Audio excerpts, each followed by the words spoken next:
Hello, it's Ashley here from Paper&Twine. Oh, excuse my fingernails, I've been crafting all day. So a couple of weeks ago I showed a little 3-inch box that I made, or rather a box that I made for 3-inch cards, and I think it was Diane Cross asked could I do a tutorial on how to make one.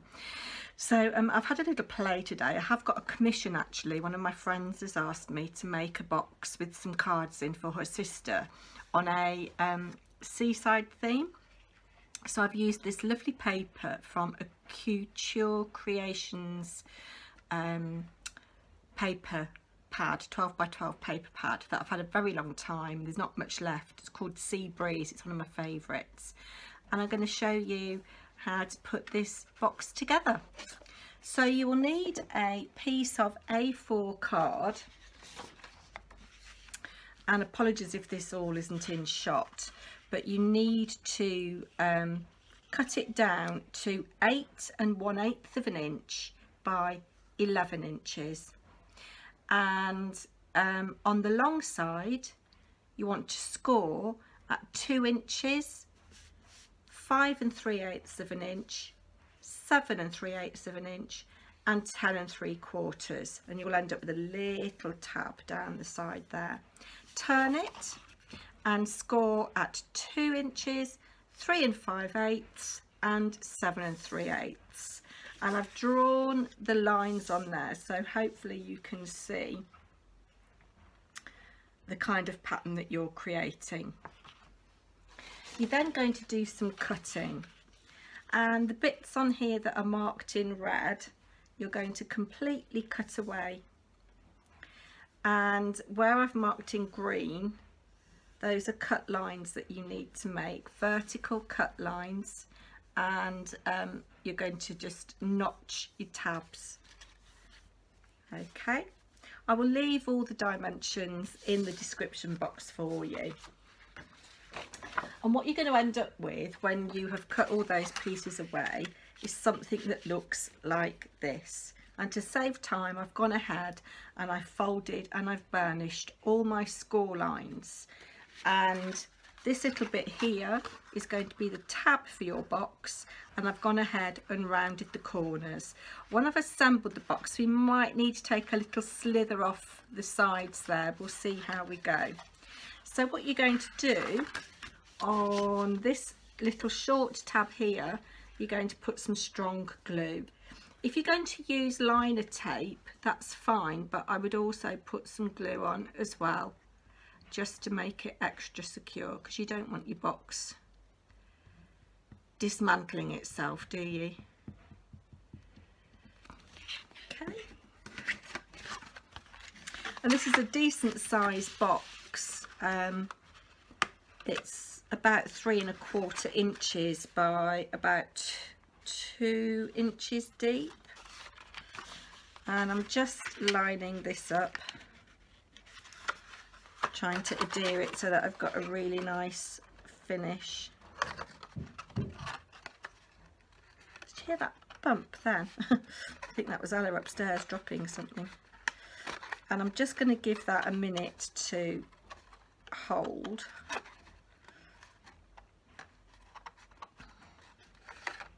It's been a funny old day today. The blazing sunshine now, but we've had all sorts of weather. Okay. And just going to give that a press down. This glue, actually, I'm going to give it another sticking because it hasn't quite stuck. I didn't use enough glue. So just going to come in again.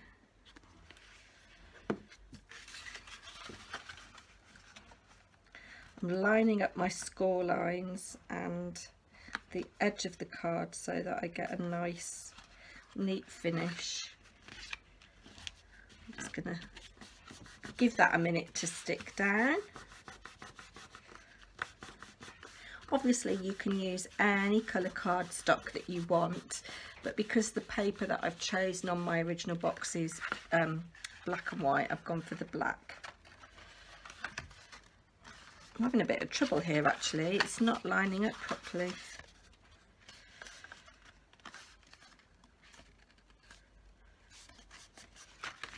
Let's come in with my tool. This card is fighting back. Okay, I think that's got it. Yes. So you're going to then glue the bottom of your box, and you've got these two little tabs here. I'm going to just look to see which of these big tabs gives me my best finish. So I think I'm going to put some glue on the little tabs here. Again, you want plenty. And I'm sorry if I'm out of shot, I can't see what I'm doing. I'm going to fold that piece in, put glue on this tab here.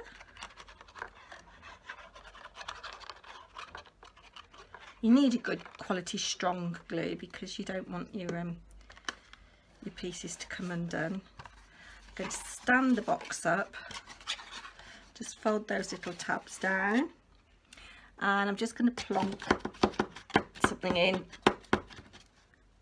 just to make sure those bits are all stuck down. And there you can see I've got quite a neat finish on the bottom of my box. You need a good quality cardstock, I think, for this. You need something that I think is 300 GSM, if possible. And the Hunky Dory Adorable Scoreable at 320 GSM is really good for this as well.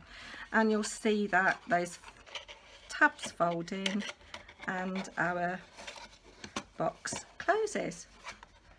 Now all we need to do is decorate it. So I've gone ahead and I've cut some paper, and for the front and back of your box you need two pieces that are 3 1/4 inches square, I think, or is it 3 1/8? I can't remember now. 3 1/8 I think it is. Let me just double check. Yes, 3 1/8.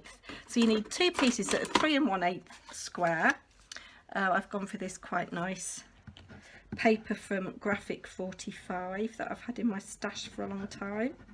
Talking of stash, I don't know whether I'm going to do it tomorrow or Saturday, but I've sorted out some of my Hunky Dory stuff that I don't want anymore that I'm going to de-stash. So I've done a bit of research on solds and completed on eBay and compared with new prices, because most of the stuff, although I've had it a long time, is, you know, in very good condition. So I've got some little books, I've got some box pop cards and a luxury card collection, but I don't know whether I'm going to do that tomorrow. That's the wrong piece, Ashley. I'm going to put it over here. Hold on a minute.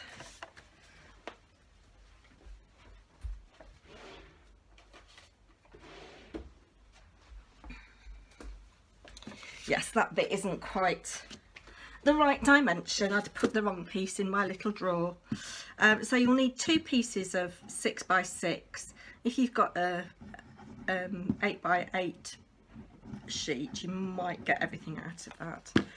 So that's my front and back. Put it up the right way, Ashley. No, I was the right way. Ha! That's not right either, but it'll do for the back of my box. It is square anyway. The other piece wasn't square. I don't quite know what I've done there. I'm trying to be organised and I'm not, obviously. And then for your sides, if you've got directional paper, you need to be careful. So I've got two pieces that are vertical, and they measure 3 1/8 by 1 7/8 of an inch. I'm just going to glue these on. Obviously you can use any paper that's in your stash, and if you wanted to, you could use background papers that you've created yourself and stamp on them. And this box will hold a good 8 3 by 3 cards. But you could put chocolates in it. It makes a sturdy box, so You can do whatever you like. Pop that on that side, make sure it's the right way up.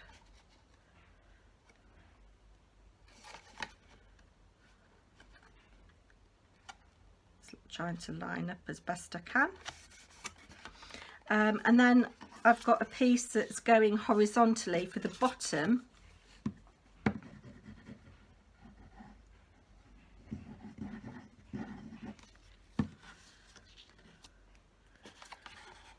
Just to give it a cohesive look. And then for your ribbon closure bit, you want a piece of plain card. I've gone for a piece of white, although actually I should probably have gone for a piece of cream, but never mind. So my piece of white is the same dimensions as I've already given you, 1 7/8 by 3 1/8. This next piece is 1 3/4 by 2 7/8, and you want a horizontal piece. And what I'm going to do, I'm going to turn my paper over, and I'm just going to mark with a pencil the middle.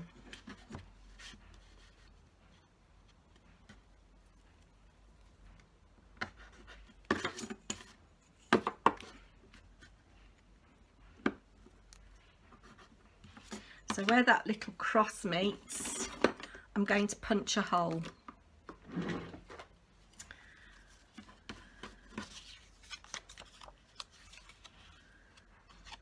And I'm just lining up. Try and be as exact as you can. Ooh. I'm all fingers and thumbs today, everybody.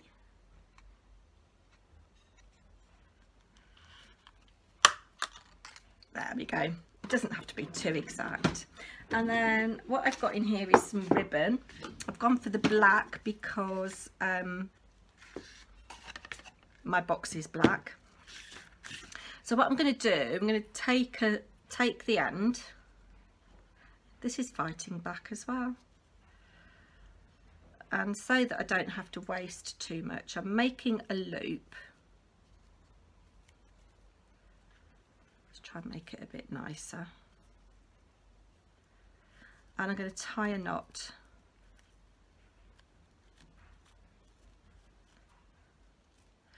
and then I'm going to get my scissors and just snip that off. You want to leave a decentish bit because you're going to adhere this to the back of your card. Put that in my rubbish, put that back in my drawer. Yes, so thread this through from the front to the back, if you can.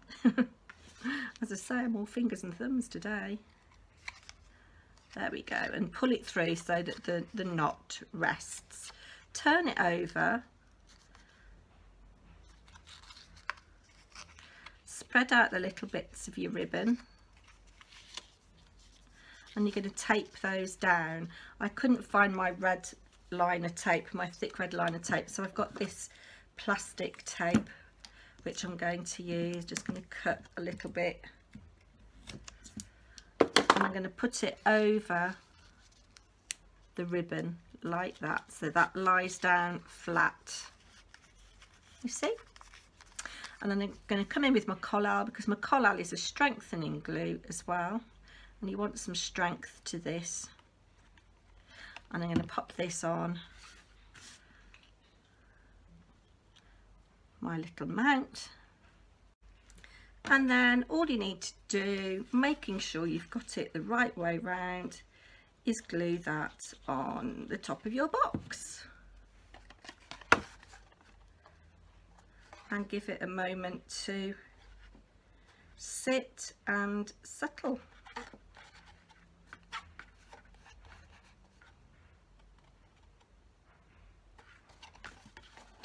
So there you've got your little ribbon closure.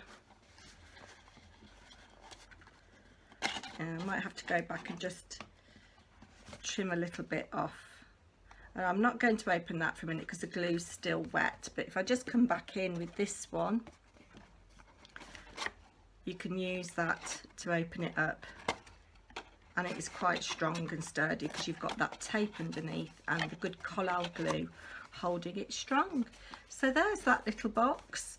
I also had a play with a sheet of hunky-dory card. The one that I found wasn't very successful really. The picture was in the wrong place, but yeah, you could use patterned card if you didn't want to do all the matting and layering, and it's really quite a quick project. So thank you very much for watching. I'll be back soon. Bye now.